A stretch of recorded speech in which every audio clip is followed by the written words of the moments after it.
Petrol pump মালিক, ভোক্তা ও সরকারের পাল্টাপাল্টি অভিযোগের মধ্যেই জ্বালানি সংকট আরও তীব্র হয়েছে। সরকারের পক্ষ থেকে সংকটের অভিযোগ অস্বীকার করা হলেও পাম্প মালিকরা বলছেন প্রয়োজনের তুলনায় পাচ্ছেন না ডিজেল ও অকটেন। প্রয়োজনের তুলনায় গ্রাহকরা অনেকেই অতিরিক্ত জ্বালানি নিচ্ছেন বলে অভিযোগ তাদের। এদিকে ভোক্তারা বলছেন পাম্প মালিকদের সিন্ডিকেটের কারণেই ঘনীভূত হচ্ছে সংকট। বিস্তারিত মামুন আবদুল্লাহর রিপোর্টে।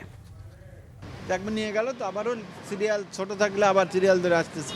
আমার তো গাড়িতে এডিশনাল তেল ভরার কোনো সুযোগ নাই। এটা মানে এখন একটা বল চালাচালি চলতেছে আর কি। পাম্পওয়ালারা বলতেছে যারা কনজিউমার তারা হোল্ড করতেছে, আবার আমরা কনজিউমার যারা বলতেছি যে পাম্পে তেল থাকতেছে না, গভর্নমেন্ট এক ধরনের কথা বলতেছে। পুরো তো একটা মানে বিশৃঙ্খল অবস্থা।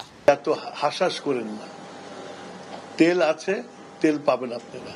পেট্রোল পাম্প মালিক ও ভোক্তাদের এই পাল্টাপাল্টি অভিযোগ এখন নিত্যদিনের। একই সাথে পাম্প স্টেশনের বাইরে সুদীর্ঘ এই লাইনও এখন অনেকটাই স্বাভাবিক। অনেক পাম্পে মাইকিং করে জানানো হচ্ছে ডিজেল অকটেনের সরবরাহ নেই তাদের কাছে।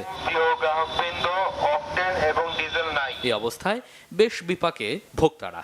দিন আনে দিন খাই, রাইড শেয়ার যদি বর্তমানে না করতে পারি তাহলে আমি চলবো কিভাবে? প্রোডাক্ট ডেলিভারি না হইলে, দোকান পর্যায়ে আমাদের প্রোডাক্ট না গেলে আমাদের ফ্যাক্টরি বন্ধ থাকতেছে, ফ্যাক্টরি বন্ধ থাকলে আমাদের কর্মসংস্থান বন্ধ থাকতেছে।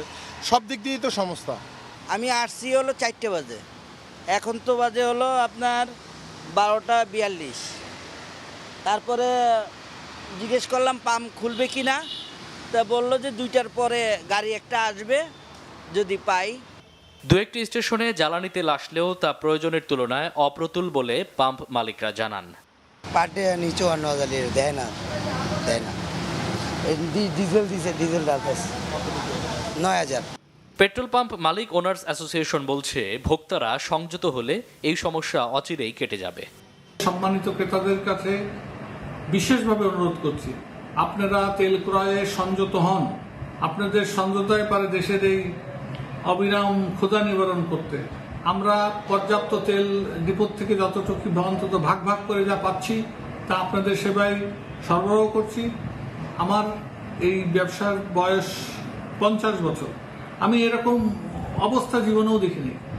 এইরকম অবস্থা ট্যাকেল করার জন্য যেটা করতে হবে সেটা আপনাদের সংযত হতে হবে।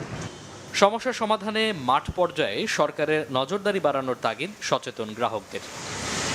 মামুন আবদুল্লাহ, বাংলা ভিশন, ঢাকা।